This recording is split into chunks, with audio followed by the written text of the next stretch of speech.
Defending the two-quarterback system. Tennessee's going to see two quarterbacks this weekend from Florida, Graham Mertz and DJ Lagway. How are they going to defend them? What will the challenges be in that regard? That and a whole lot more. It's your Wednesday Locked On Vols.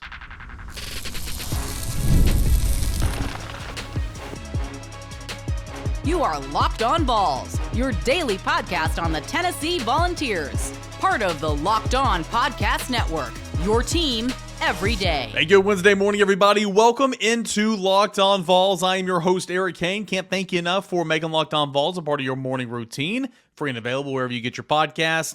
And couldn't do the show without our friends over at FanDuel Sportsbook, where you can make every moment more. And right now, you can put a $5 bet, and you're going to start with $200 in bonus bets guaranteed. That's over at FanDuel.com. So I got a lot to get into today. How to defend a two-quarterback system. What did Willie Martinez say about that? Tennessee defensive backs coach.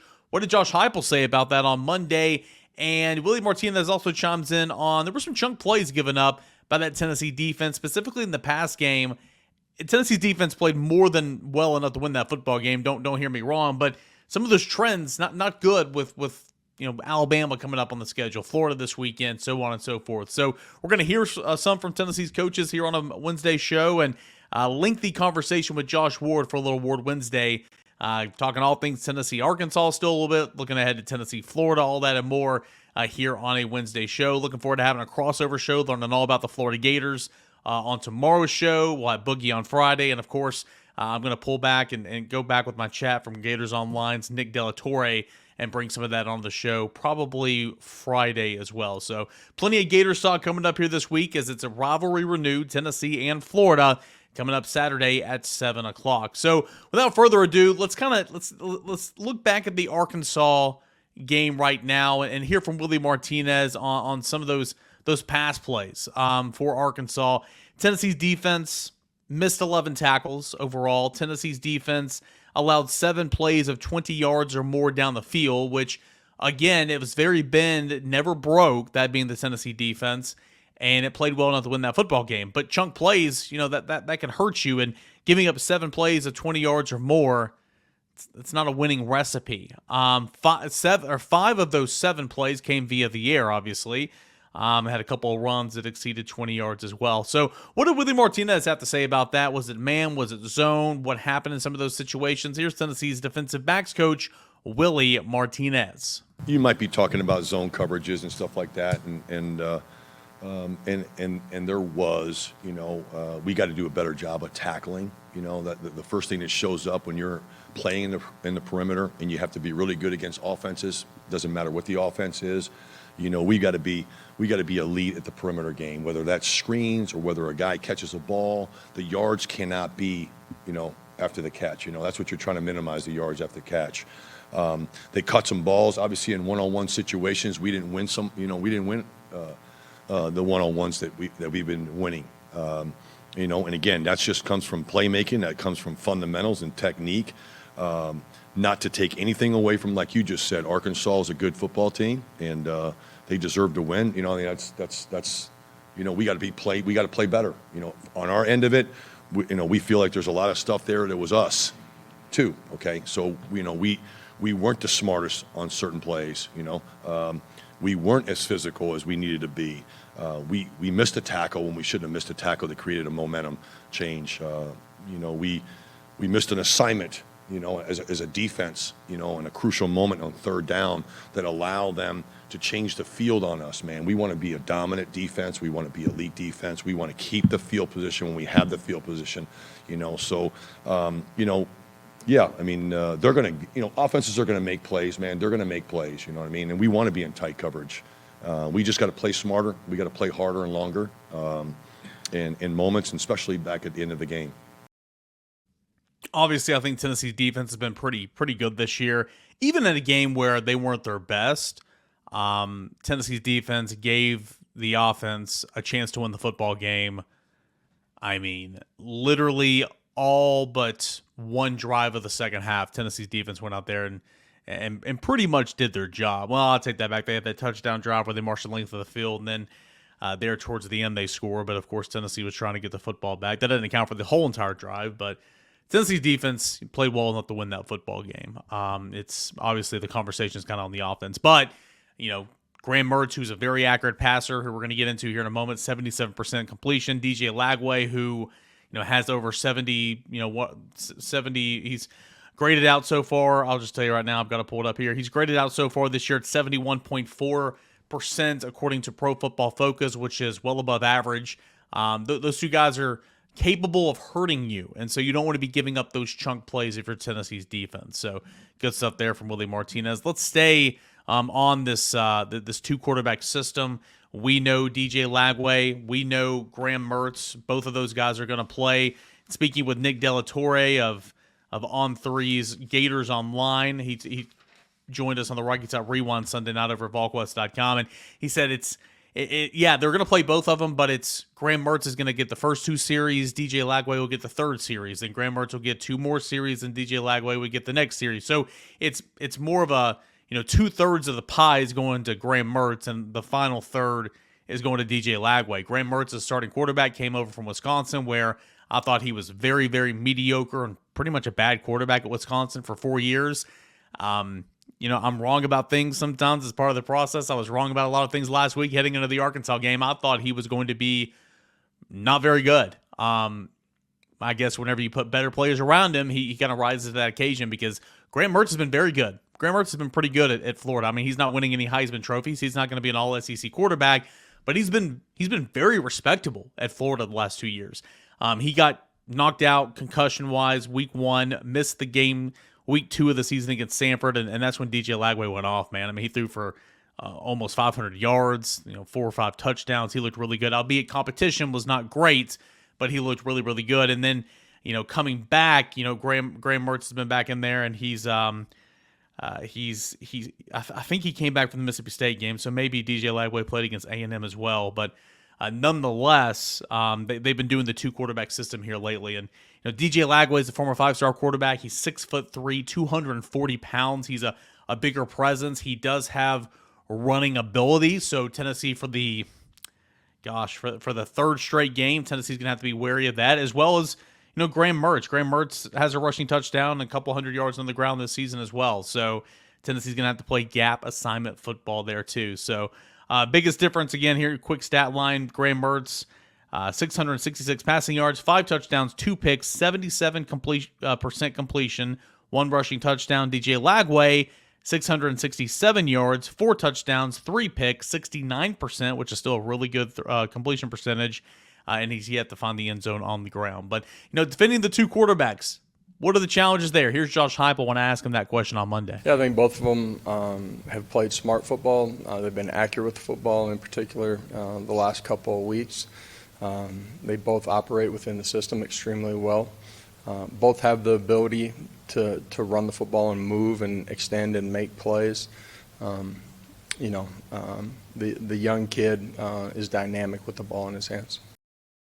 Yeah, he is, and we thought that he was going to have to play to save, Billy Napier's job. Billy Napier, much like, kind of entering that Arkansas game, we knew Sam Pittman's on the hot seat. A win over number 4 Tennessee, depending on what the rest of the season is, maybe that saved his job for another year. But Billy Napier, we know what's coming up on that schedule. We know there's going to be some more losses on that schedule, so he didn't want to, be fired without playing all of his cards, right? And so that's why DJ Lagway was kind of forced into action a little bit, just kind of showing the people, making the decision like, hey, I'm doing all I can here, right?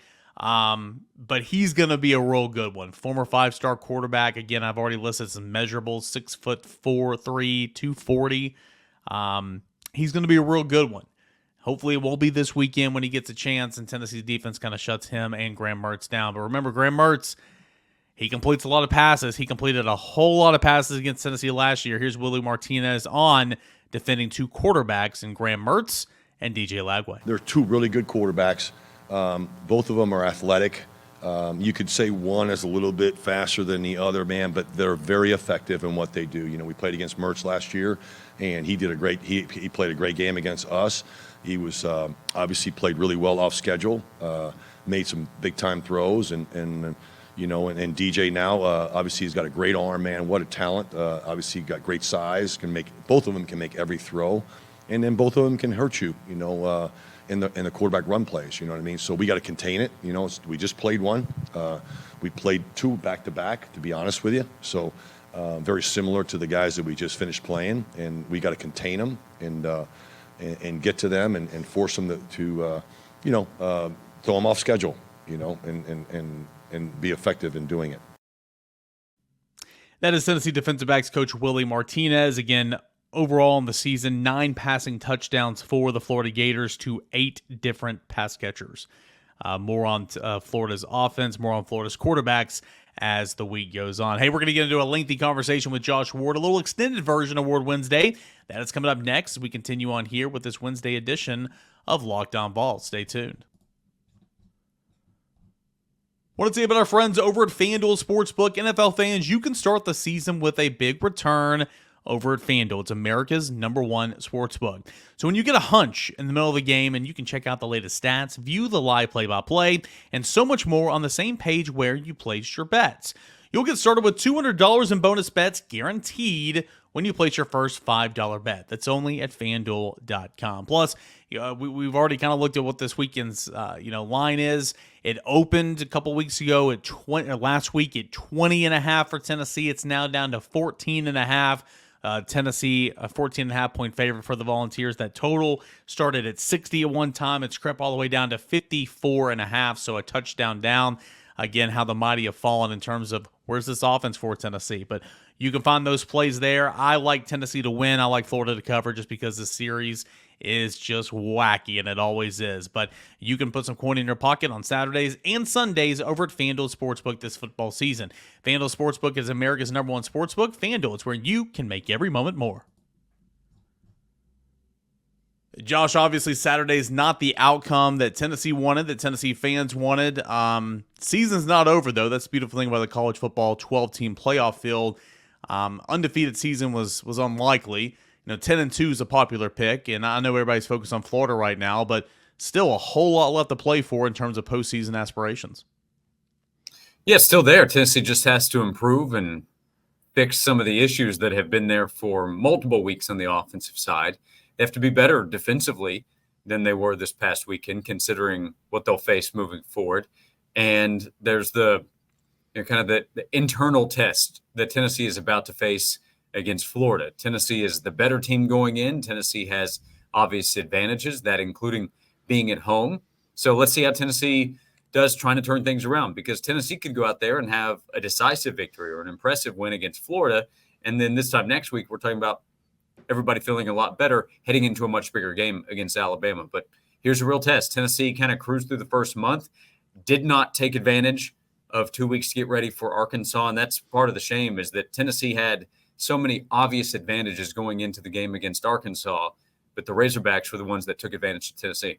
Yeah, true or false here, fair or foul? Until proven otherwise, Tennessee's got some road issues.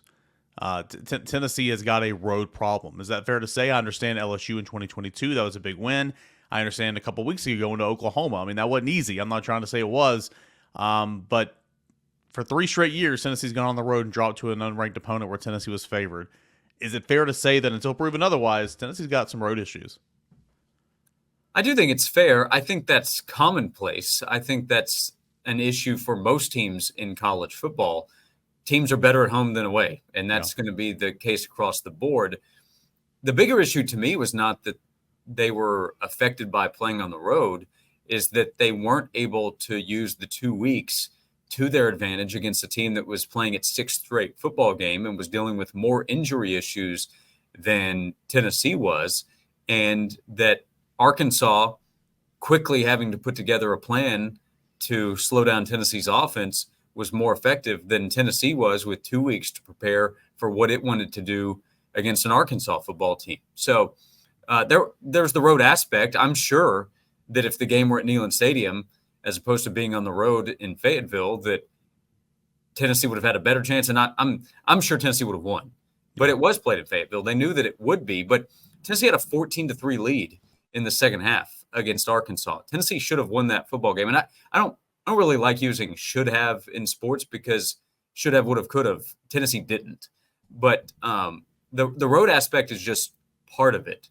Tennessee, even if we say, well, they came out and they were affected by being on the road and by that environment, they should have been able to put in They should have been able to take advantage of a 14-3 lead in the second half against a team that lost its starting quarterback and a team that didn't have the same personnel to match up with Tennessee. But Arkansas's coaches beat Tennessee's coaches, and Arkansas's players made more plays and less mistakes than Tennessee's players did. So home or away, Tennessee has to look in the mirror and figure out why did we have those issues. And penalties, by the way, if you ask about the road, the penalty issues partly could have been affected by what was going on the road.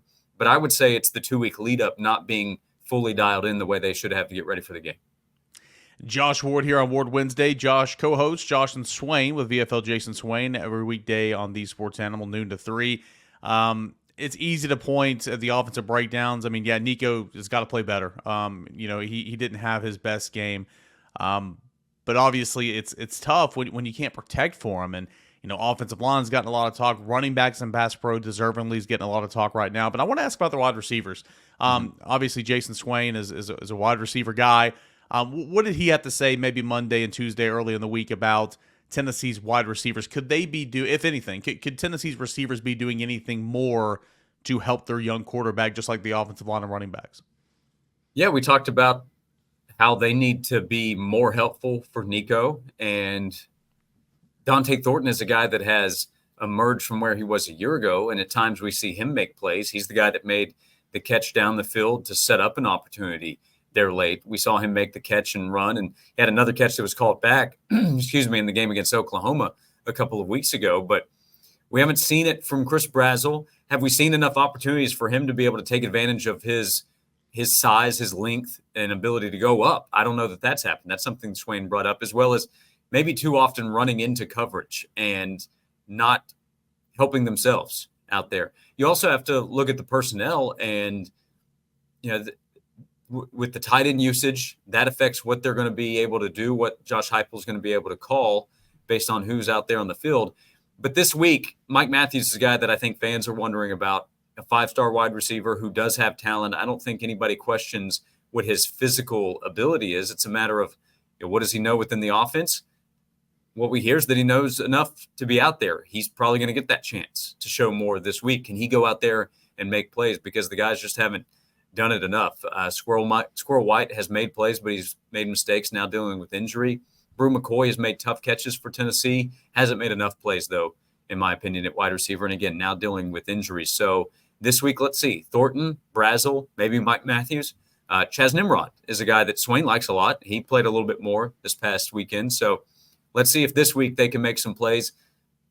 Friendly environment at Neyland Stadium. It should be set up for them to go out there and succeed. Offensive line protection issues or not. Yeah, we'll have to see exactly what receivers are going to be playing in this game as well. Brew is beat up right now, but at this point in time in the week, I would assume that he's probably going to try to give it a go. Squirrel White, we'll see what happens. Of course, availability reports, the first one of the week is going to come out later tonight, which is a big deal. We'll be paying attention to that. Offensive line, man, I mean, it's a veteran group in so many ways. Campbell on the right side, of course, Cooper and Spraggs. Andre Keurig is no spring chicken. You have a redshirt freshman and Lance Hurd. It's at left tackle. Yeah, and yes, the running backs, I mean, I went back and watched, and 3 of the 4 sacks, the running backs played a big hand in that. So, from my vantage point, and, I'm not in that huddle. I don't know exactly what everybody's responsibility is, but looked like a lack of communication. I mean, there was one time where Deshaun Bishop didn't even look to the right, and it was overloaded over there, and Nico got sacked, and Bishop didn't even look over there. That tells me that the ID was wrong. That tells me that the communication was not there. Another time Bishop got beat, and then the guy made the sack. Spraggins didn't have a good day. I thought Lance Hurd looked like he hadn't played football in a month. Not defining that doesn't define him as a player, but he had a bad day. And John Campbell had a bad day. I guess what I'm trying to say is you got a veteran group for the most part. Home, road games, whatever the case is. I mean, to your expert knowledge, Josh, why is this team struggling in pass pro so much right now? Because, yeah, Nico needs to be better, but it is tough for Nico to sit back there and let these wide splits, long passing plays develop when he's on his back. Mm-hmm. Well, Arkansas brought it up front, and the conversation last week, I think, often led with Landon Jackson, and he showed up, and he is a disruptive guy, but he wasn't the only one for Arkansas. And sometimes they beat guys. Sometimes Tennessee didn't have guys in the right position. They made mistakes within the middle of a play. penalties were costly. They had too many penalties by the offensive linemen. That affects the offense too, and in my opinion, in a great deal. Yeah, when they they go get tempo. Yeah, they can't go tempo. They get pushed back. It obviously affects play calling. So no offensive coordinator wants to be moving back and then have to call plays from there. And if you're going to rely on tempo to get going to maybe ease some of the issues that we're talking about up front, that goes away. And then those issues kind of compound themselves. So I think it's probably everything. It's guys getting beat. The biggest effort issue was probably Lance Hurd. And to this point, he's been a disappointment. And there's no way around it. He has to be better. And I know that he's still pretty early in his career, but I mean, come on. He's a 5-star offensive lineman that came to Tennessee, and Tennessee invested in him. And I'm sorry that that's part of the conversation, but it is. And he has not lived up to it. He just hasn't. And nobody can make a case that he has. So he has to be better. But those guys across the board have to be better. You mentioned a veteran group. And they're too old to have those kinds of issues. And then, it's not just the offensive line. Tight ends and running backs are a part of it. I mean, it's one play, but Holden Stace gets blown up in the middle. And I think a linebacker comes through there, blows him up, gets to Nico, and that blows up a play. And it halts any kind of momentum that they have in a drive in trying to move forward. So it's all of it. The penalties have been talked about for 4 years now. So sometimes it doesn't matter because Tennessee's still able to go put up 42-plus points in a game. And you're like, okay, they overcame a bunch of penalties to score a lot. But when you're trying to get to 20 points and it's really difficult, those penalties will keep you from getting there. Yeah, putting Tennessee's defense out there drive after drive after drive in the fourth quarter and saying, hey, 14 points, protect it. We got to win that should never happen. Like, again, defense is far from perfect. They give up some chunk plays, and you're right. The competition's only going to get better, and there's some things in that game where they're going to have to do some real self-scout. But, I mean, Tennessee, not to go Hugh Freeze on you, Tennessee's defense played well enough to win that football game 10 times out of 10, right? I mean, they played well enough to win. I want to say about our friends over at Game Time. Game Time is an app to where you can buy tickets to events in your area, sporting events like games at Neyland Stadium this fall. Basketball games at Food City Center of Thompson Bowling Arena, baseball tickets over at Lindsey Nelson this spring, new downtown ballpark for the Tennessee Smokies, all that and more, but not just sporting events. It can also be concerts. It can also be shows at the Bijou, concerts at the Tennessee Theater, vice versa, more so than anything. But it can pretty much anything entertainment-wise in your area. You can buy tickets to this on the game. You can buy tickets to them on the Game Time app. You can download the Game Time app or go to gametime.co. Create an account, put in the promo code LockedOnCollege. You're going to get $20 off your first purchase. Again, terms apply. Create that account, put in the redeem code LockedOnCollege for $20 off. And while you're there, you can check out the Game Time picks where it filters out the fluff and shows you only incredible deals on great seats so you don't have to waste time searching through thousands of tickets. 50% off. Sometimes they have those incredible deals there. You can check out the lowest price guarantee. The Game Time ticket covers the best and most flexible customer service policy in the ticketing industry. All that and more is at Game Time. Download the Game Time app. Put in that promo code LockedOnCollege for $20 off. Download Game Time today. Last minute tickets, lowest price guaranteed. Yeah, that like the defense has a lot to answer for internally. Like I'm sure when they're watching tape, they're going to see all kinds of things. That opening drive by Arkansas. I mean, that we talk about anything can happen in 60 minutes. Well, it really kind of became anything can happen in 50 minutes because that's what the game became by the time Arkansas's first drive ended. And it's essentially a straight up game at that point with the field goal. But it's everything like the punt that Squirrel White allows to go. The penalties big time because that's yardage. Arkansas outgains Tennessee's offense. All that being said, running into the punter.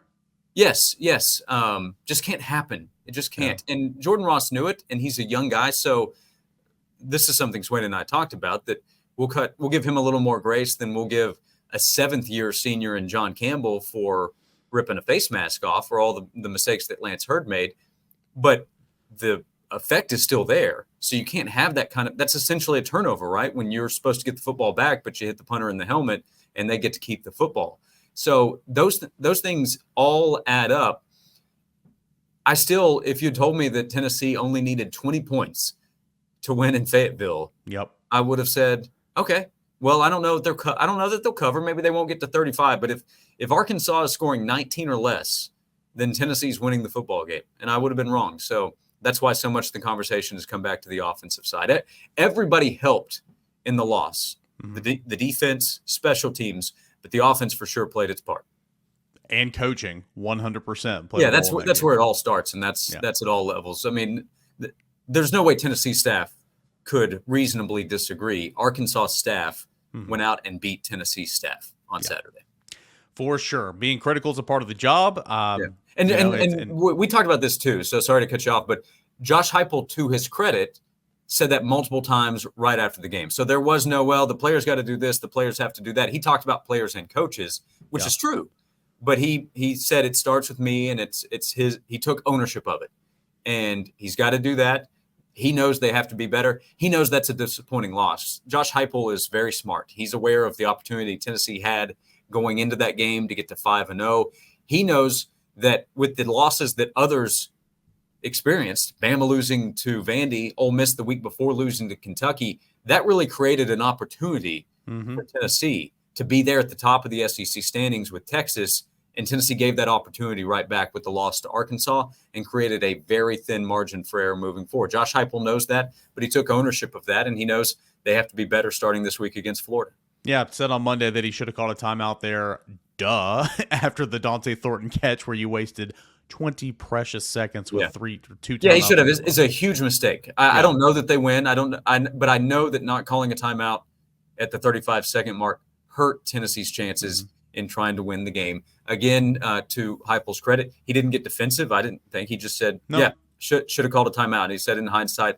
So they need to self-scout or have internal conversations about how do we avoid that kind of mistake again at the end of the first half or at the end of the second half when you're trying to manage a clock and timeouts. It's not the first time that we've had this kind of conversation, and it happens at a lot of places, but it was costly. It cost Tennessee an opportunity to where, again, the margin was really thin once that clock ticked down from 35 to about 22, 21 seconds. They had to be close to perfect. And if they have 35 seconds, they can run two more plays than they had a chance to run, which really could have changed the outcome of that game. Josh Ward working overtime here. I need to say goodbye to you. Your time is precious. But I do want to ask about Florida out the door, man. A Florida team that has got a little bit of momentum. Talked to Nick Delatorre of Gators Online. He said the Gators just finished their easy portion of the schedule, which includes games against Miami and Texas A&M. They know what's coming. They know that Billy Napier's on the hot seat. But win over UCF, got him feeling good a little bit. A win on the road over Mississippi State got him feeling good a little bit. Playing two quarterbacks. Both those quarterbacks are playing pretty well. What do you make of this Florida team here as Tennessee now needs to flip that script in a hurry to a big rivalry game? And, psychologically, this is a series that's not gone Tennessee's way, but it's a new year. Yeah, comparing to last year, Tennessee has Cooper Mays, didn't a year ago. That helps. Tennessee will be at home in a night game environment. That helps versus going to the Swamp. Don't have to explain why. Florida does have last year's experience, knowing, hey, if we can be disruptive on the interior, Cooper Mays or not. Arkansas was able to be. Why can't Florida? That's their thought. Good linebacker play. They're going to come in and say, let's try to get after Nico, just like Oklahoma and Arkansas were able to do. On offense, Graham Mertz last year in the first half was really efficient. They're going to say, let's be really efficient again, because I think that can be a strength of Mertz, and Lagway has playmaking ability. And Florida, I'm sure, is thinking, if we limit mistakes, easier said than done when you go on the road. So I want to point that out. If we can take care of the football, same thing as what I just said about mistakes. But Florida's mindset is, if we do those things and can be disruptive up front on defense, we have a chance to win the game in the third and fourth quarters. That's why good start, hitting plays, correcting all these issues that we've talked about, which absolutely can happen for Tennessee. I think Tennessee's going to win the game this week. I think getting back at home will help. I think some guys will wake up. Some of the stuff Dylan Sampson talked about shouldn't be there this week. If it is, you have a bigger picture problem than just where this season goes. So I think Tennessee will be fine. I think Tennessee will win the game, but it won't be – I don't think it'll be easy. It's not a show up and win the game for sure. Tennessee needs to show up and correct the issues we saw at Arkansas and some of the issues we saw at Oklahoma.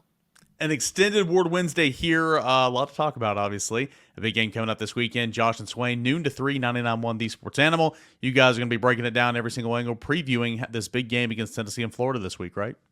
Yeah, all kinds of talk about the game. We'll at this point be moving past what happened this past weekend, but a lot of good conversation, good perspective. Appreciate all the listener feedback that we get as well. And then the newsletter, I appreciate the link, joshandswain.com. If you want to sign up, it's free. It goes out Friday morning. Yep, and the link for that newsletter is in the show notes of this episode. Josh, as always, thanks so much. Yeah, thanks, Eric. That is Josh Ward, Award Wednesday, every single Wednesday right here on Locked On Vols. Tennessee, Florida, big game coming up. We're going to really dive down into who Florida is on Thursday and Friday's show. We're going to have some guests on. We'll have a crossover. We'll chat with Boogie. It is rivalry week. It is Gator Hate Week, and we're going to talk about it, preview it all. Monster game right here on Locked On Vols. Until then, everybody, appreciate you. Enjoy the rest of your Wednesday, everybody.